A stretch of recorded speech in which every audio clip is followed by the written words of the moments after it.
Hello everyone, I hope you are doing well. Welcome to this series of BPSC PT crash course.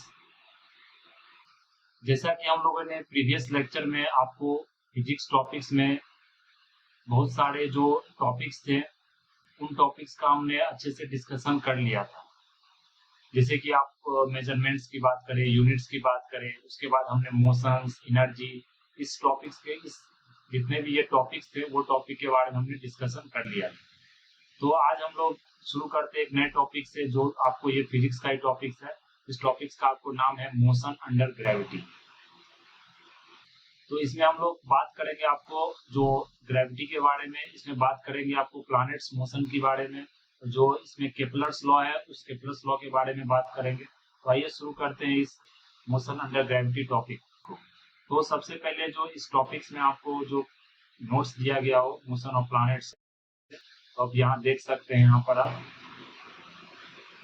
Motion of planets का। तो इसमें जो पहला point है, all the planets including the earth move around the sun in their orbit. तो ये आप लोग जानते हैं कि जो जो सन होता है वो सन के अराउंड, जैसे ये आपको एक सन हो गया, तो ये आपको सन के अराउंड जितने भी जो प्लैनेट्स वो अपने क्या करते हैं ऑर्बिट में आपको वो क्या करते हैं चक्कर लगाते हैं। वो ऑर्बिट में मतलब वो सबका अपना अपना एक ऑर्बिट होता है। अगर एक ही ऑर्बिट में ऐसा नहीं कि आपको एक प्लैनेट दो प्लैनेट एक ऑर्बिट में जाता है, अगर वो ऐसा होगा तो वे क्या होगा एक दूसरे से कोलाइड कर जाएंगे। इसलिए वो मतलब सबका एक एक अपना इंडिपेंडेंट ऑर्बिट होता है। इसलिए बोला जाता है कि और सभी प्लैनेट्स आपको सन के अराउंड क्या करते हैं वो मूव करते हैं अपने ऑर्बिट। अगर सेकंड लाइन पर आया तो a natural satellite is a celestial body in space that orbits around planets. और सैटेलाइट जो होता है, जैसे ये आपको ये ऑर्बिट हो गया अर्थ। अगर जैसे कि ये अर्थ एक ऑर्बिट हो गया अगर मान के चले, तो इसके जो ये ऑर्बिट अर्थ हो गया, तो इसमें जो क्या होता है सैटेलाइट्स आपको रिवॉल्व करता है। ये अर्थ पर क्या किया एक ऑर्बिट में हुआ, इसके सैटेलाइट्स आपको यहाँ रिवॉल्व किया। अर्थ ये अर्थ का चक्कर लगाता है सैटेलाइट्स। ये सैटेलाइट्स क्या होता है, ये आपको ऑर्बिट्स करता है प्लैनेट्स। अगर मरकरी और जो वेनस होता है इसका कोई नेचुरल सैटेलाइट्स नहीं, ये आप लोग याद रखेंगे। पर बाकी और जो मतलब कितने प्लैनेट्स है आपको 8 प्लैनेट्स है ना, अभी 8 प्लैनेट्स, उसमें क्या करते हैं जो मरकरी और जो वेनस प्लैनेट है आपको इसका कोई सैटेलाइट कोई नेचुरल सैटेलाइट नहीं है। मतलब आर्टिफिशियल सैटेलाइट तो हम लोग यहाँ से बना के भेज सकते हैं, लेकिन नेचुरल सैटेलाइट आपको कोई नहीं है मरकरी और वेनस में। अर्थ के पास एक नेचुरल सैटेलाइट जिसे हम लोग जानते हो कौन सा सैटेलाइट है, वो मून है नेचुरल सैटेलाइट। मार्स के पास 2 सैटेलाइट्स है। जुपिटर के पास देखिए सब कितने सैटेलाइट 79 सैटेलाइट्स है। सैटर्न को क्या है, सैटर्न के पास क्या है मैक्सिमम नंबर ऑफ सैटेलाइट्स है, जो कितना है आपको 82 सैटेलाइट्स है। जो कि मतलब अनाउंसमेंट किया गया था discovery of 20 new moons of the Saturn, जो 2019 के बाद मतलब जो अभी तक जो कैलकुलेट किया गया रिसर्च के बाद, तो वो आपको 82 सैटेलाइट्स आपको इसके हैं सैटर्न के। तो ये आप लोग याद रखेंगे जो मैक्सिमम सैटेलाइट्स वो सैटर्न के हैं। जुपिटर के आपको 79 नॉन सैटेलाइट्स है। अगर अगर एक पॉइंट यहाँ याद रख सकते हैं आपको, जो सैटर्न के हैं वो आपको मैक्सिमम नंबर सैटेलाइट्स है। मार्स के 2 सैटेलाइट्स है, अर्थ के 1 नेचुरल सैटेलाइट्स है। मरकरी और वेनस जो प्लैनेट्स है उसका कोई नेचुरल सैटेलाइट्स नहीं है। मतलब कभी कभी आपको स्टेट पीसीएस में जो कि आपको पीवाईक्यू अगर देखेंगे तो ये बहुत पहले पूछा जाता था, अभी ये इतना इंपॉर्टेंट नहीं है। फिर भी अगर जैसे 1-2 क्वेश्चन अगर यहाँ से आपको पूछा जाता तो आप इसे याद रख सकते हैं। अगर हम लोग अगले टॉपिक्स पे बढ़े तो केपलर्स जो लॉ है ये आपको इम्पोर्टेंट है। Kepler's law of planetary motion, जो आपको मोशन जो होता है प्लैनेटरी का, जो आपको ये जो जो प्लैनेट का जो आपको मतलब जो ऑर्बिटल प्लेन में जो प्लैनेट्स आपको मूव करता है उसका जो मोशन होता है वो केपलर्स लॉ के थ्रू। जैसे हम लोग न्यूटन्स लॉ पढ़ लिया, जो किसी भी बॉडी जो मोशन में रहता है या रेस्ट में रहता है तो क्या उसका इफेक्ट पड़ता है, क्या इफेक्ट उसके एनवायरमेंट पर पड़ता है, क्या उस बॉडी पे इफेक्ट पड़ता है, उसके बारे में पढ़ लिया। जो केपलर्स लॉ आपको डील करता है वो प्लैनेटरी मोशन से डील करता है। तो ये जॉन केपलर्स जो थे वो आपको जर्मन एस्ट्रोनॉमर थे। वो 3 आपको जो मतलब लॉ दिए हैं प्लैनेटरी मोशन, जो कि सन के अराउंड कोई भी प्लैनेट से अगर रिवॉल्व करता है वो आपको ऑर्बिट करता है तो वो सन के अराउंड ही करता है। तो जैसे फर्स्ट लॉ के बारे में अगर देखें, फर्स्ट लॉ क्या था, all planets move around the sun in an elliptical orbit having the sun at the one of the two foci. जैसे आप इलिप्स तो जानते हैं, इलिप्स किसे कहते हैं। इलिप्स का अगर हम यहाँ फिगर ड्रॉ करें तो जैसे कि आपको सन हो गया, अगर कोई भी मतलब जो प्लैनेट सन का जो मतलब मूव करता है वो एक इलिप्टिकल ऑर्बिट में मूव करता है। जैसे आपको ये एक इलिप्टिकल ऑर्बिट सर्कुलर नहीं हो, एक इलिप्टिकल ऑर्बिट हो। तो यहाँ ये मूव करता है आपको, तो जैसे यहाँ भी कुछ हो गया, यहाँ कुछ सैटेलाइट्स हो गए, तो इस तरह से आप इसका डायरेक्शन क्या होता है कि कभी ये सन के सामने आ गया, या कभी सन के पैरेलल आ गया, या कभी सन के पीछे आ गया, तो इस तरह से आपको तो कुछ मतलब कि जैसे कभी ये क्या, कभी एक फोकाई पर है, कभी दूसरे फोकाई पर है, तो इसी तरह बोला जाता है कि all planets move around the sun elliptical orbit having the sun at the one of the two foci. मतलब जो तो फोकस है आपको उसके एक मतलब फोकाई पर आपको सन यहाँ जरूर हो। ये इलिप्स आपने मैथ में पढ़ा होगा। अगर सेकेंड लॉ की बात करें, अगर सेकेंड लॉ की बात करें तो सेकेंड लॉ क्या था, radius vector joining any planet to the sun sweeps out equal area in equal length of time. तो अगर सिंपली अगर सेकेंड लॉ की बात करें तो क्या है कि मतलब जो क्लोजेस्ट प्लैनेट टू द सन है वो मूव्स करता है सबसे fastest, and farthest planet move सबसे स्लोएस्ट। जैसे कोई अगर ये सन एक सन है आपको, तो ये सन के जो अराउंड जो अगर कोई प्लैनेट आपको ये मूव करता है, तो जिसको जो स्लोएस्ट जो सबसे मतलब जो बगल का जो प्लैनेट है, जैसे कि आपको अर्थ हो गया, अर्थ का क्या होगा कि आपको बहुत फास्टेस्ट आपको क्या होगा कि मूव करेगा, जो रिवॉल्व करेगा बहुत फास्टेस्ट करेगा, जो ऑर्बिट करेगा आपको बहुत फास्टेस्ट मतलब स्पीड में करेगा। लेकिन वही जो आपको अगर जो डिस्टेंस में प्लैनेट है जो दूर है आपको, जैसे कि आपको सैटर्न हो गया, नेपच्यून हो गया, यूरेनस हो गया, वो सब क्या है कि वो आपको जो डिस्टेंस कवर करेगा वो आपको ज्यादा दिन में कवर करेगा, और इसका मतलब क्या होगा, वो आपको स्लोली जो उसका मूवमेंट होगा, जो उसका ये स्पीड होगा वो स्लो होगा। तो यहाँ ये सेकंड को यही कहना चाह रहा है कि जो क्लोजेस्ट प्लैनेट जो सन होता है वो फास्टेस्ट मूव करता है, जो फारदेस्ट प्लैनेट होता है वो आपको स्लोएस्ट मूव करता है। ये आप लोग ध्यान रखेंगे। अगर आगे की तरफ बढ़े तो जैसे थर्ड लॉ हो गया, थर्ड लॉ क्या बोल रहा है यहाँ पर, थर्ड लॉ की बात करें तो ये बोल रहा है, अगर आप इससे समझे तो ये तो मतलब थोड़ा टेक्निकल लाइन हो जाता है, लेकिन अगर नीचे अगर देखें, ये बोला जा रहा है कि जो थर्ड लॉ होता है आपको, तो जो थर्ड लॉ होता है आपको, अगर वो मैथमेटिकल के टर्म में आप अगर इसे समझना चाहते हैं, ये समझ सकते हैं कि जैसे वो प्लैनेट ऑर्बिट है, जिसे हम या पी बोल सकते हैं, जो आपको कुछ टाइम लेता है आपको प्लैनेट जो सन के अराउंड ऑर्बिट करने में, अगर उसका आप अगर मतलब कि अगर आप प्लैनेट का ऑर्बिट को अगर जानते हैं, तो कोई भी अगर प्लैनेट है और वो हाउ कितना डिस्टेंस लेता है, मतलब कितना टाइम लेता है किसी भी सन के अराउंड वो रिवॉल्व करने में, तो हम उससे ये जान सकते हैं कि प्लैनेट का डिस्टेंस कितना है सन से। तो थर्ड लॉ ये कहना चाह रहा है, जैसे कोई भी अगर बॉडी मतलब जो सन्स के अराउंड मतलब कोई बॉडी अगर ऑर्बिट कर रहा है सन्स के अराउंड, जैसे अगर फिगर ड्रॉ करें तो जैसे सन के अराउंड अगर कोई बॉडी यहाँ पर अगर मतलब ऑर्बिट कर रहा है, तो अगर हम ये जानते हैं कि मतलब कि कितना समय लेता है इसके अराउंड मूव करने में सन के अराउंड, ये भी हम यहाँ से कैलकुलेट कर सकते हैं कि दोनों के बीच का डिस्टेंस कितना है। ये हमको थर्ड लॉ बताता है। तो ये आप सिंपली इतना अगर डीप में इसमें नहीं जाना है कि थर्ड लॉ का क्या सेमी मेजर एक्सिस क्या होता है, तो ये फॉर्मूला में नहीं जाना है, सिंपली आप याद रख सकते हैं सेकंड लॉ क्या होता है कि जो क्लोजेस्ट सन का होता है उसका मूवमेंट फास्ट होता है, जो फारदेस्ट होता है सन से उसका मूवमेंट फास्ट स्लो होता है। ये आप ध्यान रखेंगे। अगर आप यहाँ फर्स्ट लॉ की बात करें, फर्स्ट में क्या था कि जितने भी प्लैनेट्स है आपको सन के अराउंड जो मतलब आपको ऑर्बिट करते हैं, वो उनका ऑर्बिट क्या होता है, इलिप्टिकल ऑर्बिट होता है, और मतलब कि सन हरदम कम से कम एक फोकाई पर आपको रहेगा। ये आप लोग फर्स्ट लॉ से। थर्ड लॉ क्या हो गया कि जो सन का अगर प्लैनेट का हम लोग जानते हैं कि कितना डिस्टेंस कितना टाइम लेता है वो एक मतलब सन का ऑर्बिट करने में, सन का चक्कर लगाने में, तो हम लोग ये जान सकते हैं कि मतलब वहां से वो सन और जो प्लैनेट के बीच का डिस्टेंस कितना है। ये आपको थर्ड लॉ मतलब पता चलता है यहाँ से थर्ड लॉ के बारे में। अगर आप इसके बाद अगर न्यूटन्स लॉ ऑफ ग्रेविटेशन की बात करें तो न्यूटन्स लॉ ये भी बहुत इंपॉर्टेंट आपको टॉपिक है, न्यूटन्स लॉ ऑफ ग्रेविटेशन। तो ये न्यूटन्स मतलब कि न्यूटन्स आपको जो एक ओपिनियन था, जैसे all bodies of the universe attract each other by force, जैसे जितना भी बॉडी आपको यूनिवर्स में है, जैसे कोई अगर दो बॉडी है यूनिवर्स में या कोई सा बॉडी, तो ये क्या करते हैं एक दूसरे को ये अट्रैक्ट करते हैं, एक फोर्स लगता है अट्रैक्शन। तो इस फोर्स का जो न्यूटन्स ने आपको नाम दिया, वो उनका जो न्यूटन्स ने नाम दिया फोर्स का नाम है आपको ग्रेविटेशनल फोर्स। ये एक मतलब यूनिक फोर्स होता है जो कि आपको हर एक बॉडी एक दूसरे को अट्रैक्ट करता है, दिस ग्रेविटेशनल फोर्स। तो न्यूटन साहब थे वो उन्होंने मतलब ये आपको ग्रेविटेशनल फोर्स का जो टर्म है उन्होंने ये दिया कि कोई भी बॉडी आपको अट्रैक्ट करता है इधर। और उन्होंने जो आपको मतलब लॉ के बारे में बताया, जो न्यूटन लॉ ऑफ ग्रेविटेशन की बात करें तो वो आपको देख सकते हैं यहाँ लिखा हुआ है।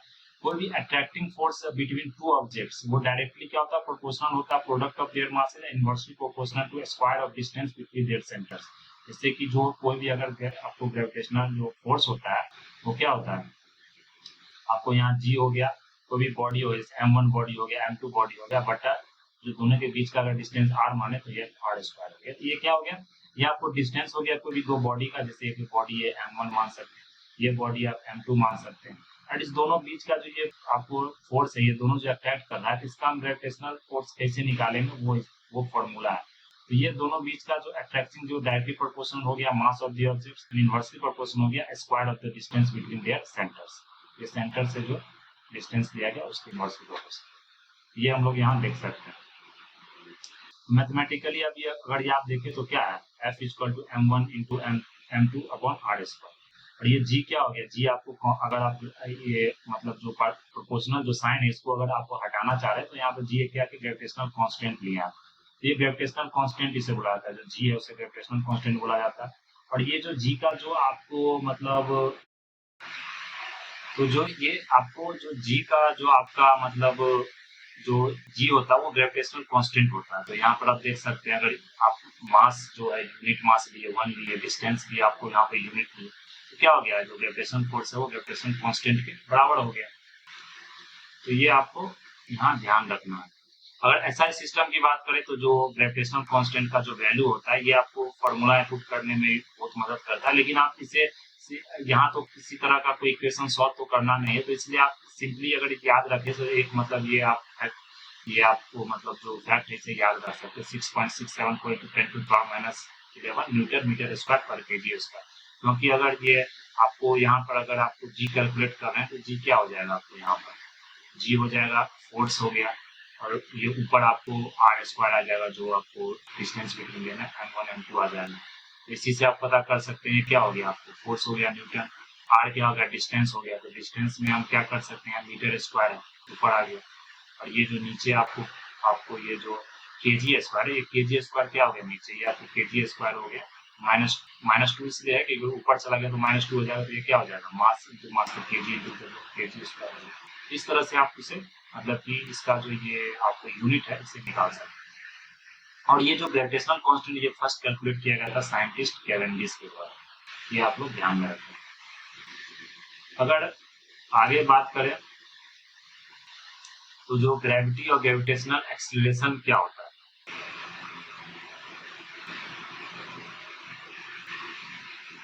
तो अगर आप आगे बात करें ग्रेविटी और ग्रेविटेशनल एक्सीलरेशन की, तो अगर देख सकते हैं जो ग्रेविटी होता है, जो आपको gravity is attraction force by which earth attracts any object towards its centre. जो ग्रेविटेशनल फोर्स था हम लोग ने देख लिया, ये ग्रेविटी के बारे में हम लोग चर्चा करते हैं।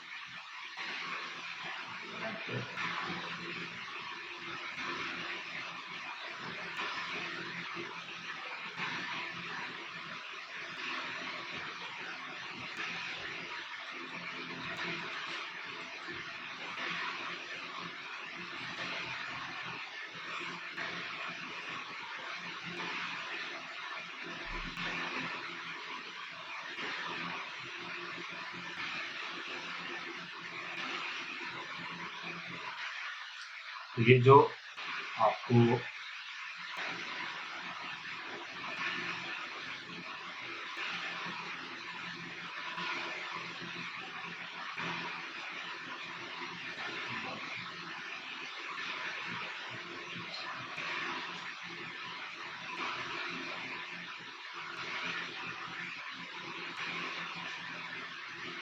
तो अगर ग्रेविटी की बात करें तो यहाँ पर जो अगर यहाँ पर हम लोग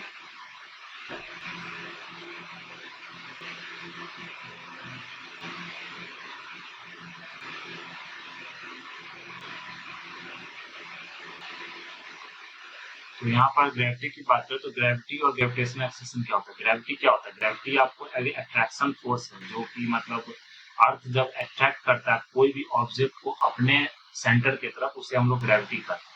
तो ये मतलब एक पेक्यूलियर फॉर्म ऑफ ग्रेविटेशन है। जैसे कोई भी ऑब्जेक्ट को हम थ्रो करते हैं, जैसे अगर आप कोई भी ऑब्जेक्ट को अगर आप थ्रो कर रहे हैं, जैसे हम लोग फिगर एक ड्रॉ करके यहाँ देख सकते हैं, जैसे कोई भी एक ऑब्जेक्ट यही ऑब्जेक्ट से अगर किसी हाइट से आप उसे थ्रो कर रहे हैं, तो जैसे कोई भी ऑब्जेक्ट है इसे अगर नीचे जा रहा है, तो ये नीचे जो ये यहाँ पर क्या होता है, ये सरफेस है, लैंड सरफेस है, तो यहाँ ग्रेविटी आपको लगता है, मतलब कोई भी ऑब्जेक्ट को पुल करता है। ग्रेविटी क्या है? पुलिंग फोर्स है। It falls toward the earth due to gravity. ऐसा नहीं होता, अगर जैसे कोई ऑब्जेक्ट को अगर आप ऊपर भी फेंकते हैं कोई ऑब्जेक्ट को, तो क्या होता है, वो वापस आपको नीचे ही आके गिरता है। वो क्यों गिरता है? क्योंकि ये ग्रेविटेशनल फोर्स है। अगर अगर अर्थ पर अगर सपोज कीजिए, अगर मान के चलिए कि अर्थ पर अगर किसी तरह का कोई ग्रेविटेशनल अगर फोर्स नहीं, कोई ग्रेविटी नहीं हो, तो वो अगर ऑब्जेक्ट को अगर आप ऊपर थ्रो करेंगे तो ऊपर ही रहेगा, वो कभी नीचे वापस आएगा नहीं। लेकिन वो नीचे इसलिए आता है क्योंकि अर्थ में क्या है? ग्रेविटी है। तो ये मतलब अर्थ ग्रेविटी बहुत इंपॉर्टेंट है, इसलिए अर्थ में आप एटमॉस्फेयर जो देखते हैं, एटमॉस्फेयर क्या होता है, अगर दूसरे प्लैनेट की बात करें तो वहां पर लाइफ एग्जिस्ट नहीं करता है, क्योंकि वहाँ जो एटमॉस्फेयर है वो भी अर्थ की ग्रेविटी के कारण ही एटमॉस्फेयर हम लोग मतलब जो हाइड्रोस्फेयर हो गया, एटमॉस्फेयर हो गया, जो मतलब गैसेज हो गया, चाहे ऑक्सीजन हो गया, नाइट्रोजन हो गया, उसी कारण आपको मतलब वो ग्रेविटी के कारण वो अट्रैक्ट होकर वो अर्थ पर मतलब सराउंडिंग में पूरा फैला होगा। इसलिए बोला जाता है कि जो आपको अर्थ में ग्रेविटी कारण फॉल करते हैं, और इसका जो रेट होता है वो इंक्रीज करता है, क्योंकि जो एक्सीलरेशन होता है वो नीचे इंक्रीज करेगा तो स्पीड बढ़ता है, तो वहाँ पर पॉजिटिव होता है, जो ग्रेविटी होता है वो पॉजिटिव होता है, उसे ग्रेविटी एक्सीलरेशन भी कहते हैं, उसे जी से रिप्रेजेंट करते हैं। और अगर एक्सीलरेशन की बात करते हो तो एक्सीलरेशन आपको मीटर पर सेकंड स्क्वायर ही होता है, तो ग्रेविटी क्या हो? ग्रेविटी भी एक तरह से आपको एक्सीलरेशन हो गया। अगर उसके बाद हम आपको रिलेशन देखें, अगर जी के और जो कैपिटल जी, जो जी हो गया ग्रेविटी, और कैपिटल जी क्या हो गया? Gravitational constant. तो अगर जी हो गया ग्रेविटेशनल एक्सीलरेशन मान सकते हैं, और जी क्या हो गया? Gravitational constant. तो यहाँ जो अगर फॉर्मूला देखें तो जी क्या होता है? जी एम ई, एम हो गया mass of earth, R E हो गया रेडियस ऑफ अर्थ। तो क्या हो गया? जो आपको ग्रेविटेशनल जो एक्सीलरेशन है वो आपको मास ऑफ अर्थ, और अपॉन क्या हो गया? जो रेडियस का जो स्क्वायर हो गया, अर्थ का जो रेडियस है उसके मतलब इक्वल। तो ये हम लोग यहाँ देख सकते हैं। अगर हम आगे इसमें और आगे अगर फॉर्मूला को देखें, तो अगर एक्सपेंड करें इसे, तो आप कुछ कुछ यहाँ से मतलब पॉइंट्स निकाल सकते हैं, जिसको वैल्यू ऑफ जो जी होता है आपको, तो ये वैल्यू ऑफ जी ये डिपेंड नहीं करता मास ऑफ द ऑब्जेक्ट पर, क्योंकि जो अर्थ का जो हम लोगों ने वहाँ जो फॉर्मूला देखा, जैसे जो जी देखा M E upon R E S पर, तो ये क्या है? Mass of the earth. ये मास ऑफ द ऑब्जेक्ट नहीं है। कोई ऑब्जेक्ट अगर फ्री फॉल ऊपर से, या कोई ऑब्जेक्ट अगर ऊपर से आ रहा है या ऊपर से कोई ऑब्जेक्ट फेंक रहा है, तो वो ये डिपेंड नहीं करता उस ऑब्जेक्ट का मास क्या है। इसलिए जो जो जी का जो वैल्यू डिपेंड है, जो स्मॉल जी का जिसे हम ग्रेविटेशनल एक्सीलरेशन बोलते हैं, ग्रेविटी बोलते हैं, वो आपको मास ऑफ द ऑब्जेक्ट पर डिपेंड नहीं करता। अगर दो ऑब्जेक्ट डिफरेंट मास का है, लेकिन अब उससे हम फ्रीली अगर आप मतलब सेम हाइट से अगर ड्रॉप करते हैं, जैसे कि कोई दो ऑब्जेक्ट है आपको, वो मतलब अगर फ्रीली हम दो सेम हाइट से अगर उसे आपको ड्रॉप करते हैं, जैसे एक हाइट हो गया, यहाँ से इसे ड्रॉप करते हैं, और इसे जो ड्रॉप करते हैं, लेकिन किसी तरह का अगर कोई एक्सटर्नल उसमें फोर्स नहीं है, या किसी तरह का एयर नहीं है, अगर वो मतलब सिर्फ ग्रेविटी के अंदर कर वो फ्री फॉल हो रहा है, तो उस दोनों ऑब्जेक्ट, चाहे अगर जैसे हम इसे कॉटन, जैसे रुई आप ले सकते हैं, अगर ये कॉटन आप ले लिए और ये कोई वुड ब्लॉक ले लिया, आप लकड़ी का टुकड़ा ले लिए, तो दोनों आपको एक ही टाइम में नीचे मतलब कि रीच करेगा, दोनों एक ही टाइम में आपको अर्थ सरफेस पर जाके गिरेगा। तो इसलिए बोला जाता है, ये क्वेश्चन बहुत बार पूछा भी गया है कि अगर सेम हाइट से इक्वल एक्सीलरेशन प्रोड्यूस होगा बोथ बॉडी में, अगर बोथ बॉडी को मतलब कि इक्वल हाइट से और मास अगर दोनों का डिफरेंट है, अगर उसे ऊपर से ड्रॉप किया जाए, देख सकते हैं ना, सेम टाइम में आपको सरफेस ऑफ द अर्थ पर रीच करेगा। तो ये आप लोग पॉइंट ध्यान रखेंगे, बहुत बार क्वेश्चन रिपीट हो चुका है।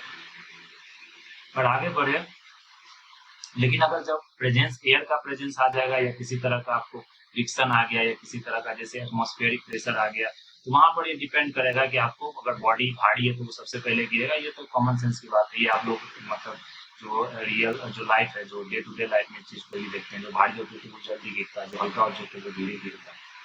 So in this condition the heavy object will reach prior on the अर्थ।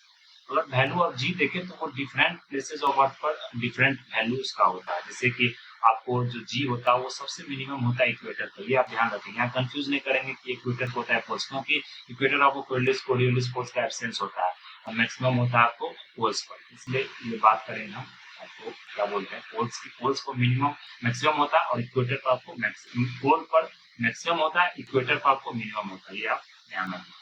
इसे भी याद रख सकते हैं, जैसे आप कोरियोलिस पोल्स पढ़ा हुआ एब्सेंस होता है इक्वेटर पर, उसके कारण वहाँ ग्रेविटी भी कम होता है, नहीं लगता है। तो वैल्यू ऑफ जी की बात करें तो वो अगर आप यहाँ पर ये थोड़ा-सा सेंटेंस मतलब आपको बोल सकते हैं मतलब सही नहीं, क्योंकि जो वैल्यू ऑफ जो जी होता है, जैसे कि अगर कोई भी वैल्यू अगर जी हो गया तो वो अगर फ्री फॉल नीचे अगर गिर रहा है वैल्यू, इसका पॉजिटिव होता है। लेकिन अगर वो ऊपर जा रहा है, जैसे कि अपोजिट जा रहा है, तो ये नेगेटिव होता है। तो ये आप ध्यान रखेंगे, इसमें लिख दिया बहुत केस डिग्री, बट अगर अगर अदर आप बुक्स देख रहे हैं या अदर फैक्ट देख रहे हैं, तो क्योंकि आप फॉर्मूला से ही समझ सकते हैं, जी होता है इनवर्सली प्रोपोर्शनल ऑफ क्या बोलते हैं आपको रेट डिस्टेंस के इनवर्सली प्रोपोर्शनल होता है। तो ऑब्वियस सी बात है कि अगर ऑब्जेक्ट के बीच में अगर डिस्टेंस आपको ज्यादा है तो क्या होगा, जी का वैल्यू कम होगा, निगेटिव हो गया। अगर ऑब्वियस सी बात है कि अगर जी और आर जो ऑब्जेक्ट के बीच के जो डिस्टेंस है वो अगर कम है तो क्या होगा, जी आपको ज्यादा होगा। इसलिए हम लोग ये फॉर्मूला से भी आप इसमें कंफ्यूज नहीं करना है कि यहाँ पर मतलब क्या पॉजिटिव होगा क्या ये निगेटिव। तो ये हम लोग यहाँ देख सकते हैं। अगर सर्कुलर मोशन की बात करें तो एक मिनट से यहाँ रब कर लेता हूँ। ये फॉर्मूला अगर याद रखेंगे तो ऑटोमेटिक आप इसे सॉल्व कर सकते हैं। तो अगर सर्कुलर मोशन की बात करें तो सर्कुलर मोशन ऑफ सैटेलाइट्स क्या होता है, मतलब जो सैटेलाइट्स के जो आपको ऑर्बिट किया था वो सर्कुलर मोशन में किया जाता है। Satellites revolves around earth in an orbit, centrifugal force acts on it. Centrifugal force होता है, सेंट्रीफ्यूगल फोर्स होता है। तो जो ये जैसे कि ये आपको सैटेलाइट हो गया, ये अर्थ हो गया, इसके अराउंड क्या होगा, सैटेलाइट आपको मतलब चक्कर लगा रहा है। तो क्या होगा कि जो अर्थ है वो आपको ग्रेविटी के कारण सैटेलाइट को क्या करता है, अट्रैक्ट करता है। ये सेंट्रीफ्यूगल फोर्स हो गया, ये टुवर्ड द सेंटर लगता है। सेंट्रीफ्यूगल क्या हो गया कि आउटसाइड द सेंटर लगता है, मतलब कि आउटसाइड लगा, सेंट्रीफ्यूगल आपको क्या हुआ, इनसाइड लगा। तो ये आप ध्यान रखेंगे, सेंट्रीफ्यूगल फोर्स के कारण ये सैटेलाइट आपको क्या करता है, आपको मतलब ऑर्बिट करता है, रिवॉल्व करता है अराउंड दी अर्थ। तो ये ग्रेविटेशनल फोर्स है जो आपको अर्थ सैटेलाइट पर इम्पोज करता है।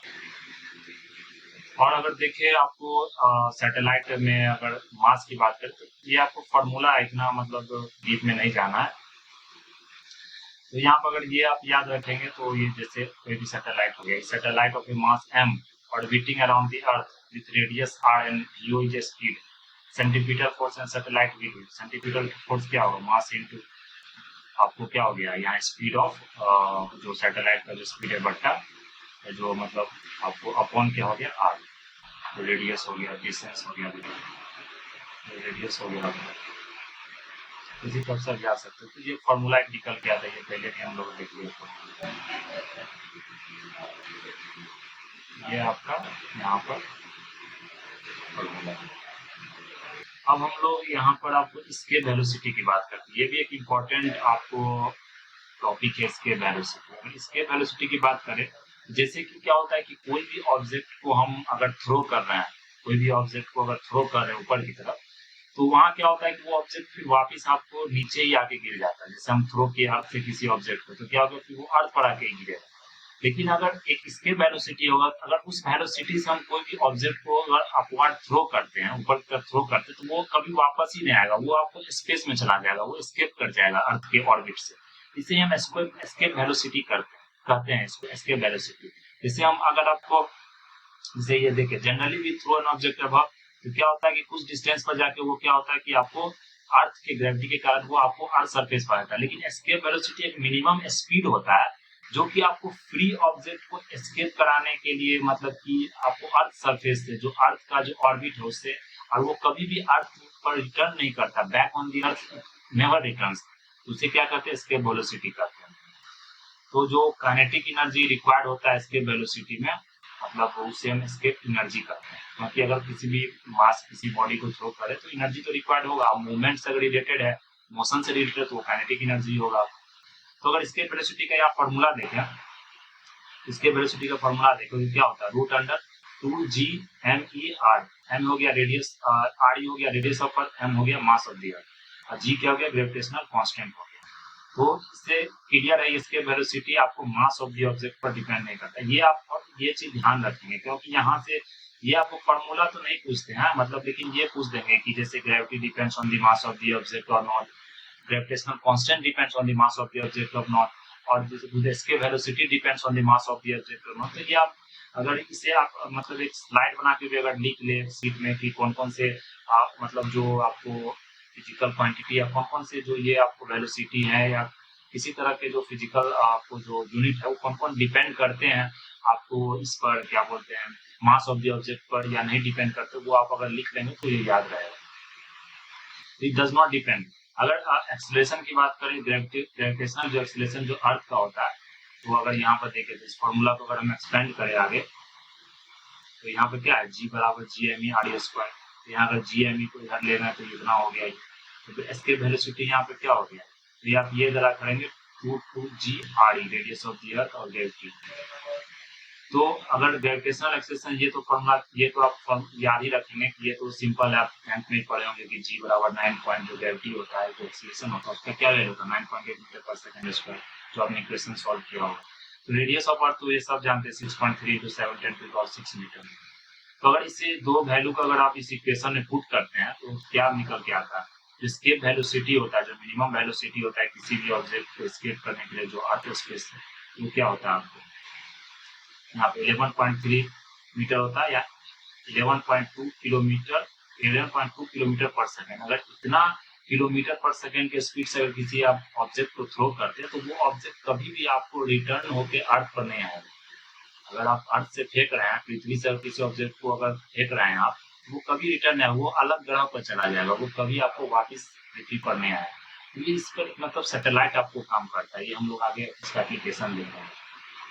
यहाँ बोला गया कि मिनिमम स्पीड है वो कितना चाहिए 11.2 किलोमीटर पर second. That object will move in space and never comes back to the earth. ये हम लोग यहाँ देख सकते हैं। अगर आगे सर्कुलर मोशन एस्केप वेलोसिटी का रिलेशन देखें, यहाँ रिलेशन क्या था,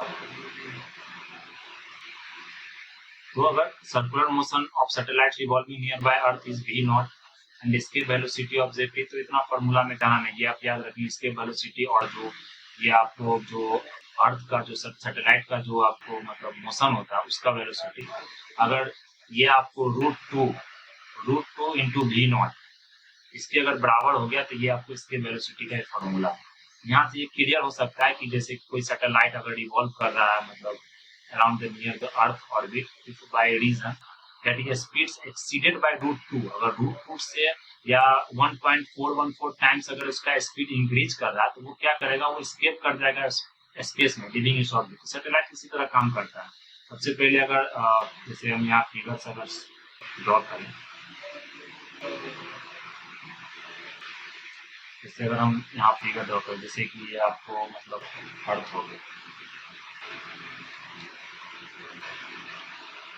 जैसे कि ये आपको अर्थ हो गया, और इसके अगर मतलब अगर यहाँ पर ऑर्बिट कर रहा है कोई भी, मतलब जैसे सैटेलाइट ऑर्बिट कर रहा है, कुछ भी अगर ऑर्बिट कर रहा है इसको, जब मतलब सैटेलाइट ऑर्बिट कर रहा है तो ये मतलब सैटेलाइट इसको ऑर्बिट करते करते क्या होगा, अगर ये √2 टाइम्स एक्सीड कर जा रहा है, √2 टाइम्स एक्सीड कर रहा है तो ये क्या करेगा, एक अलग मतलब कि जो आपको प्लैनेट्स है या जो अलग जो ग्रह है वहां पर आपको ये रीच कर जाएगा सैटेलाइट, क्या सैटेलाइट, इसे ही हम लोग कहते हैं आपको एस्केप वेलोसिटी। ये जो आपको एस्केप वेलोसिटी हो गया इसे ही कहते हैं। देख रहे हैं एक्सीड्स, अगर √2 से एक्सीड कर जा रहा है उसका मतलब इतना टाइम से एक्सीड कर रहा है, ये आप याद रखेंगे। तो एग्जाम में यहीं से पूछे जाते हैं कितने टाइम्स आपको मतलब अगर स्पीड बढ़ा दिया जाए, इतने स्पीड से अगर किसी बॉडी को अगर फेंका जाए तो वो आपको स्केप करेगा अर्थ ऑर्बिट को या नहीं करेगा।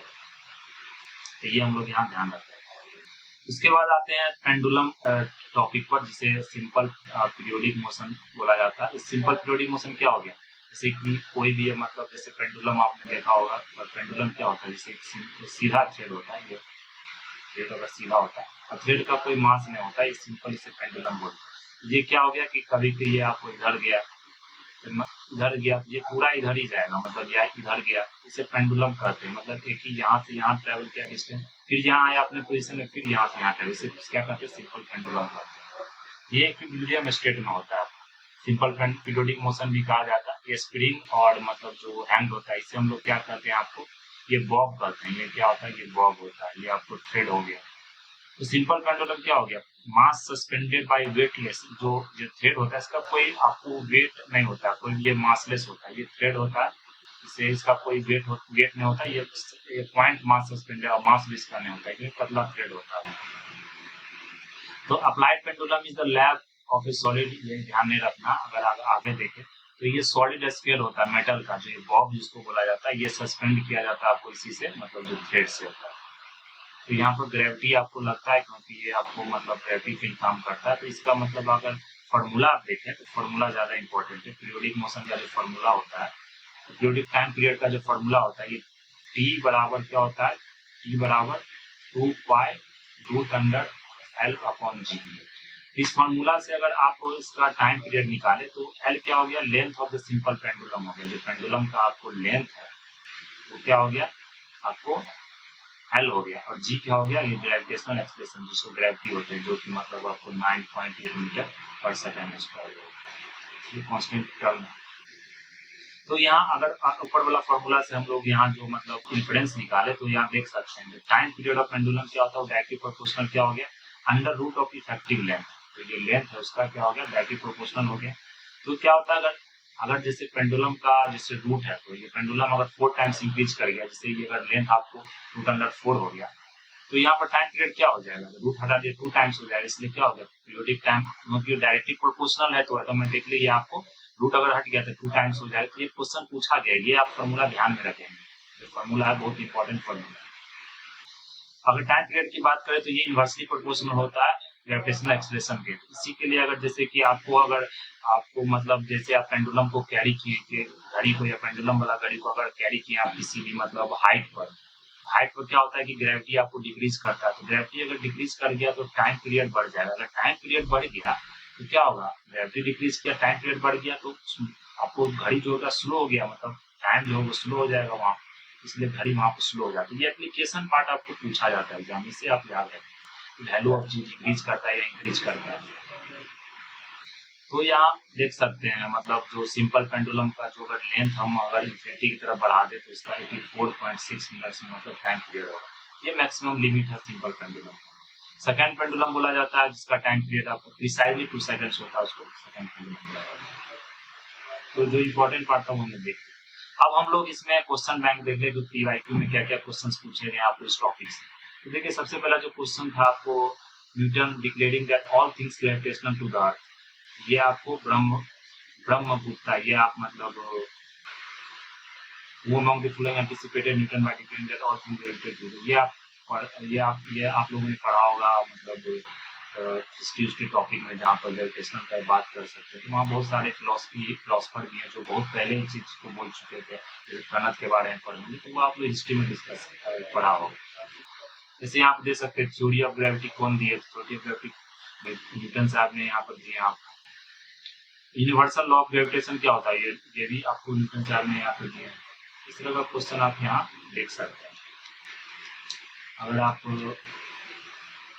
आगे की तरफ जाएं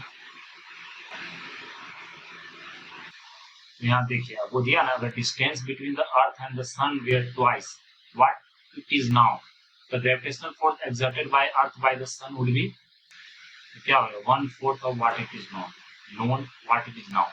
ये एप्लीकेशन पार्ट है, जैसे कि आपको जो अर्थ डिस्टेंस हम लोग क्या निकाले थे, आपको जो ग्रेविटेशनल फोर्स जो एक्सर्ट किया जाता है, मतलब जो ग्रेविटेशनल फोर्स था तो वो क्या था, आपको प्रोपोर्शनल था आर स्क्वायर। तो ऑब्वियस सी बात है कि मतलब जो ट्वाइस है तो क्या हो जाएगा 1/4 हो जाएगा। तो इसी तरह फॉर्मूला का एप्लीकेशन जैसे if an object is falling, यहाँ देखिए weight remains, if an object is falling from above weight remains क्या होगा, सेम हो जाएगा क्योंकि वेट को डिफरेंस करता नहीं है वहाँ पर, मतलब मास को, तो वेट आपको जो ग्रेविटी है वो सेम लगेगा। इसी टाइप का ये application part of the question है, आप देख सकते हैं। जैसे the weight of the any body, weight क्या होता है, ये आपको सेम नहीं रहता, मास मैंने बताया कि मास सेम रहता है, तो मैक्सिमम आप same at every place on earth, ये आपको मास सेम होता है, मास जो होता है ये सब जगह सेम होता है। लेकिन जो आपको वेट होता है क्या होता है, मैक्सिमम पोल्स पर होता है, इक्वेटर पर क्या होता है मिनिमम होता है। यहाँ पर अगर बात करें यहाँ पर क्या होता है मिनिमम होता है। माउंटेन्स की तो बात ही नहीं, तो ग्रेविटी वहाँ डिक्रीज होगा तो वहाँ पर नहीं होगा। इस तरह का क्वेश्चन है। वेट ऑफ ह्यूमन बॉडी, देखिए वेट फिर से यहाँ पूछा गया, क्वेश्चन रिपीट किया गया, तो फिर मैक्सिमम एट फोर्स होता है, ये आप लोग ध्यान रखें। इस तरह का क्वेश्चन आप यहाँ देखिए, आप वीडियो पॉज करके क्वेश्चन को सॉल्व कर सकते हैं।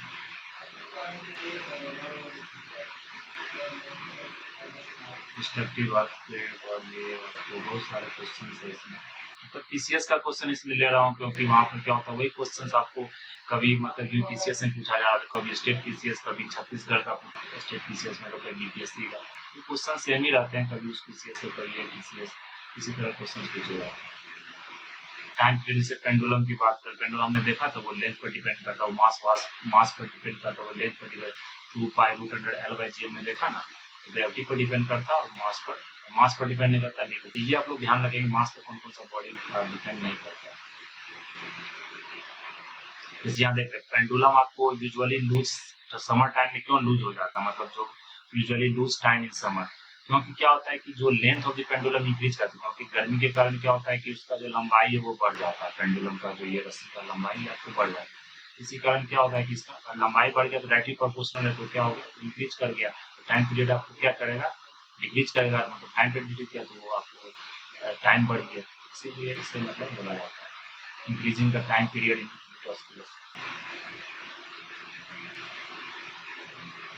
इस तरह का आपको क्वेश्चन यहाँ देख सकते हैं। और बोला था कोई एटमॉस्फेयर आपको मून पर नहीं है, एटमॉस्फेयर, तो क्या यहाँ पर ऑप्शन हो सकता है, तो देखिए scale velocity of gas multiplication is less than the root mean square velocity. Scale velocity के बारे में बात किया था, जैसे यहाँ पर असर्शन लिखा, lighting a candle in space does not produce a flame, flame exist due to pull of the gravity. तो यहाँ पर क्या है, असर्शन रीजन बताना आपको, अगर जैसे कोई भी कैंडल भी आप ड्रॉ करते हैं तो मतलब कैंडल अगर लाइट कर रहे हैं, मतलब जला रहे हैं, ऑब्वियस सी बात है कि ऑक्सीजन का जरूरत है, ऑक्सीजन का जरूरत है, और ये ग्रेविटी के कारण भी आपको पुल उसमें होता है, इसलिए जैसे कि कोई कैंडल को आप जला रहे हैं, जैसे कोई कैंडल आप जला रहे हैं, तो क्या होता है कि मतलब एक ऑक्सीजन चाहिए कोई बर्न करने के लिए किसी भी चीज, और ऊपर से जो मतलब ग्रेविटी के कारण क्या होता है, फ्लेम आपको वो नीचे की तरफ में, तो फ्लेम आपको सीधे लाल करेगा, पुल ऑफ ग्रेविटी के कारण फ्लेम आपको दिखता है, इसलिए इसका ऑप्शन इसका सही होगा। इसी तरह का ये question in the state of weightlessness, अगर वेट नहीं है, size of the candle flame को भी क्या हो, तो क्या हो जाएगा, स्फेरिकल हो जाएगा, इससे घूम जाएगा, याद रख सकते हैं। तो ये हमारा मतलब जो टॉपिक का जो डिस्कशन था, आपको केपलर्स लॉ और ये जो सर्कुलर जो मोशन चैप्टर, ये हम लोगों ने देख लिया। अब जो अगला नेक्स्ट टॉपिक होगा वो हम लोग फिजिकल प्रॉपर्टीज और मैटर के बारे में करेंगे। यहाँ से बहुत सारे क्वेश्चंस पूछे जाते हैं, इसमें भी हम लोग जो इम्पोर्टेंट जो टर्म्स है, जो इम्पोर्टेंट बेसिक्स है, वो हम लोग यहाँ डिस्कस कर लेंगे। उसके बाद हम लोग जो क्वेश्चन जो प्रीवियस जो क्वेश्चन पूछे गए वो हम लोग यहाँ डिस्कस करेंगे। तो आज अभी इतना ही, that's all for today, thank you very much.